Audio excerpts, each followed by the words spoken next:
Si tu n'as pas de discipline sentimentale et émotionnelle, tu vas tout confondre dans la vie.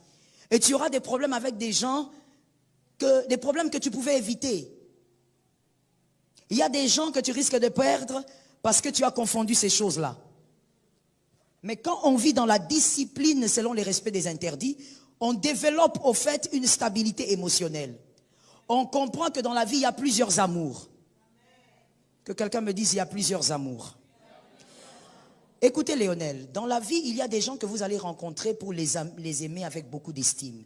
C'est-à-dire ces personnes, c'est un amour mais rempli d'estime. Ça se limite à l'estime. Vous estimez tellement ce qu'ils sont, ce qu'ils font. Mais il y a d'autres personnes que vous allez rencontrer, vous allez avoir une appréciation qui va au-delà de l'estime. Tout ça là, ce sont les amours. Mais en plusieurs formes. Pourquoi malheureusement certains foyers ont été brisés? Parce qu'on a été incapable de comprendre cet aspect. La stabilité émotionnelle et sentimentale. La différence entre l'attirance et l'amour. Il y a des pasteurs malheureusement qui sont allés avec leurs fidèles. Pourquoi? Parce qu'ils ont confondu l'attirance et l'amour. Le problème de Amnon, fils de David, il avait confondu l'attirance. C'était exactement ce que son père avait fait, mais en d'autres formes. David aussi, quand il va vers Bathsheba, David ne va pas vers Bathsheba parce qu'il l'aimait. David est allé vers Bathsheba par attirance. Et d'ailleurs, la suite démontre que David avait bien compris que c'était de l'attirance, ce n'était pas de l'amour. Il ne voulait pas faire d'elle sa femme.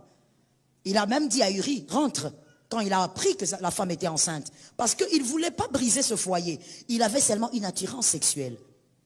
Mais Amnon, son fils, quand il regarde sa demi-sœur, il dit, je l'aime, alors que ce n'est pas l'amour, c'est l'attirance. Il peut arriver, et très souvent ça arrive aux hommes, il peut arriver que dans votre vie, vous rencontrez une personne, vous sentez un amour bizarre, mais ce n'est pas de l'amour, c'est de l'attirance physique. Mais quand vous ne savez pas faire la différence, vous allez nager dans un amour qui n'existe pas. Le mal qui ne devait pas arriver.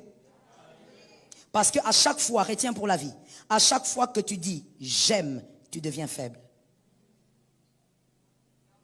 À chaque fois que tu sors le mot « je t'aime », face à n'importe quoi, tu deviens faible.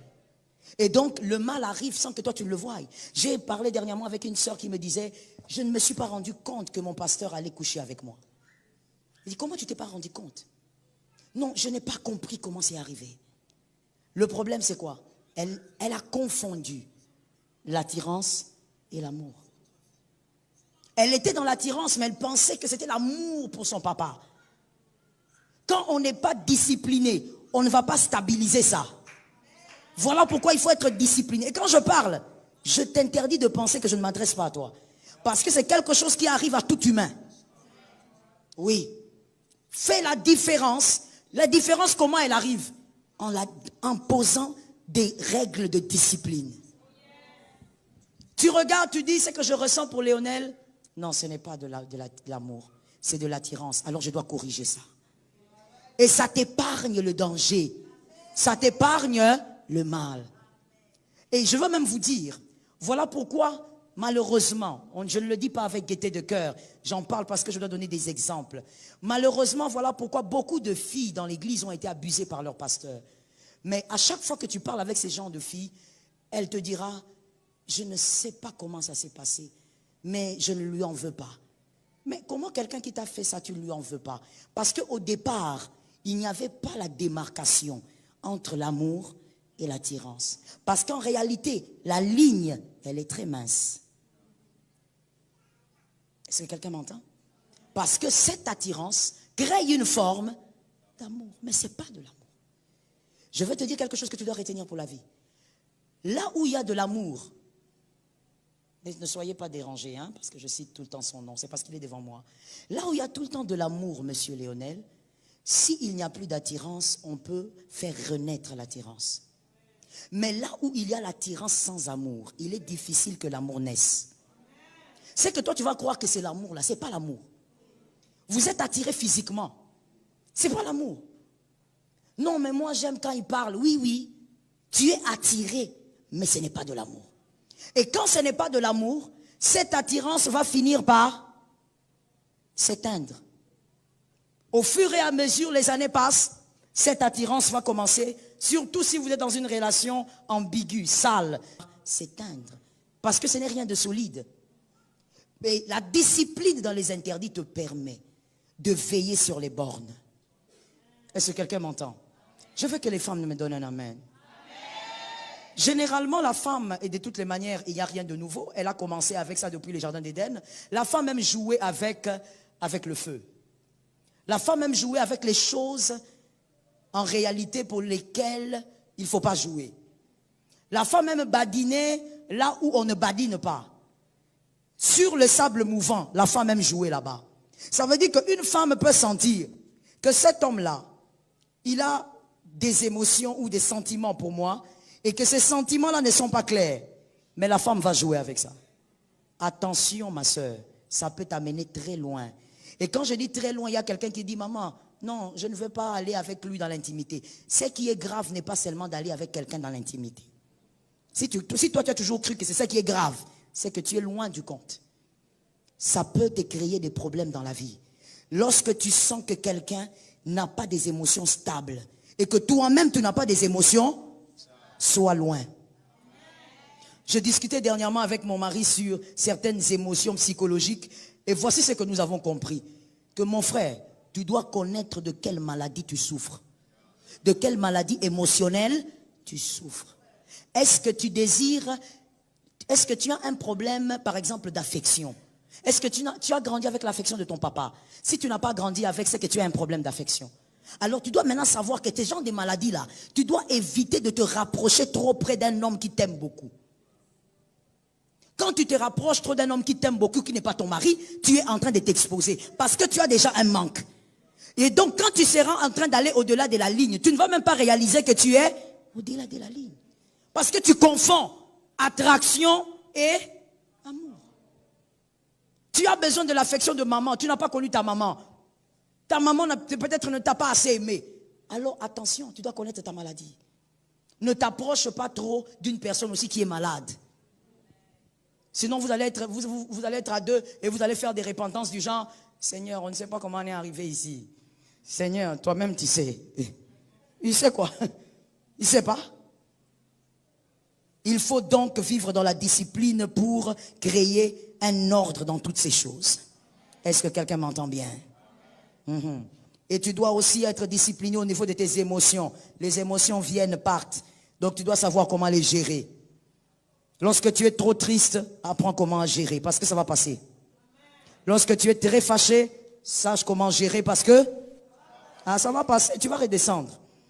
Lorsque, je ne sais pas, tu es peut-être trop déçu, apprends aussi à gérer. Parce qu'en réalité, ça va passer. Que l'Éternel t'aide.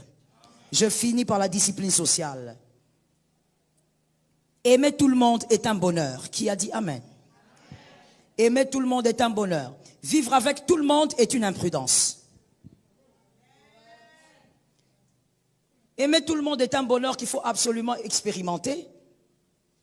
Vous savez, ça fait du bien, je pense.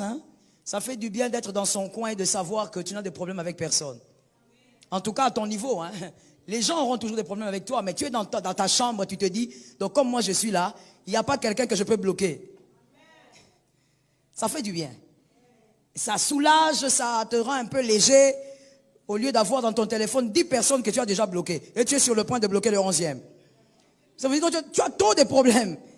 Mais ça fait du bien que de vivre en paix avec tout le monde. Aimer tout le monde est un bonheur. Vivre avec tout le monde, c'est une imprudence. Attention. Avoir une vie sociale ordonnée, c'est important. Il faut avoir une vie sociale ordonnée. Oh non, vous savez, moi j'aime les gens. On ne t'a pas interdit d'aimer les gens. Mais dans aimer les gens là, sois ordonné. Quand tu es désordonné, tu es en train de gaspiller les grâces et les faveurs que Dieu a mis en toi. Et tu risques même de recevoir une flèche avant le temps. Sois ordonné. Les personnes très sociales, soyez ordonnés. Tu dois savoir qu'il y a des gens qui doivent arriver chez toi à la maison. Il y a d'autres qui ne doivent jamais arriver à la maison. Merci pour ces amens-là. Il y a des gens qui ne doivent... Non, toi tu as dit pas, maman, tu ne m'as pas écouté alors. Il y a des gens qui ne doivent... Jamais. Jusqu'à ce qu'il va mourir.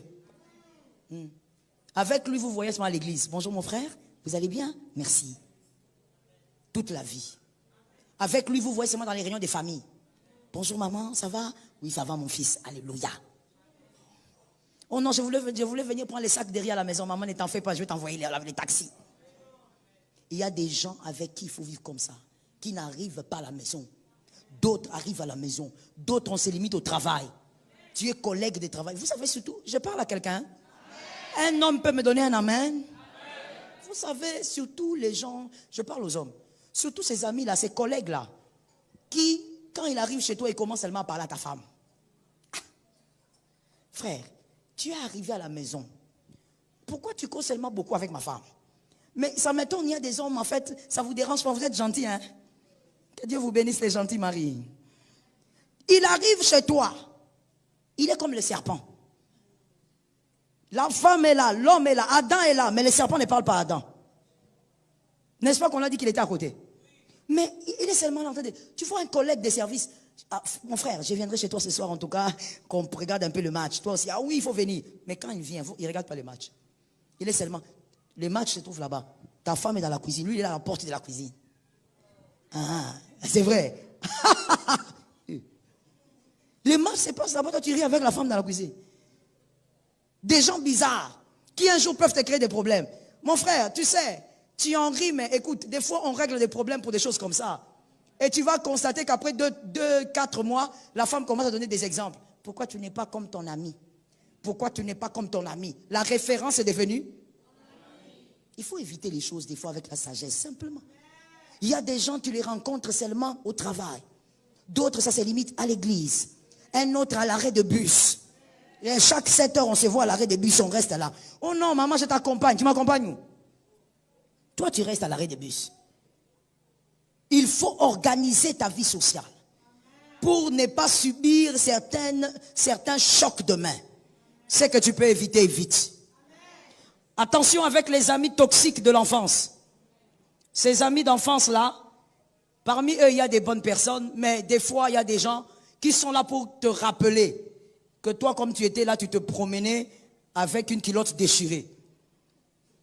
C'est toute l'histoire que lui, il a retenue de ton enfance. Toi, tu as vécu beaucoup de choses là, il n'a pas retenu. Il a retenu seulement que tu te baladais avec une culotte déchirée. Et il dit ça toujours devant les gens. Ah, mon ami, tu te rappelles? La culotte rouge que je t'avais achetée. Papa, même si tu m'avais acheté, c'est devenu une dette. Va, achète-lui la culotte rouge, donne-lui, que la dette termine. Ah, c'est devenu une dette. Je me lève comme ça, culotte rouge. Je dors comme ça, culotte rouge. Je vais au travail, culotte rouge. Il publie. Vous savez qu'il y a des gens comme ça, hein? Toi, tu es là comme ça, on te souhaite bon anniversaire partout, et puis lui, il publie une photo, là où tu avais la culotte rouge à 3 ans, sans chaussures aux pieds, avec les oreilles comme ça debout. Donc tu te poses la question, c'est moi ou c'est pas moi? C'est moi le jour de ton anniversaire. Ah non, il y a des amis toxiques. Donc toi, c'est ta seule photo que tu as trouvée pour publier. Oh, voilà mon ami, quand on fume. Fais attention avec ces gens-là.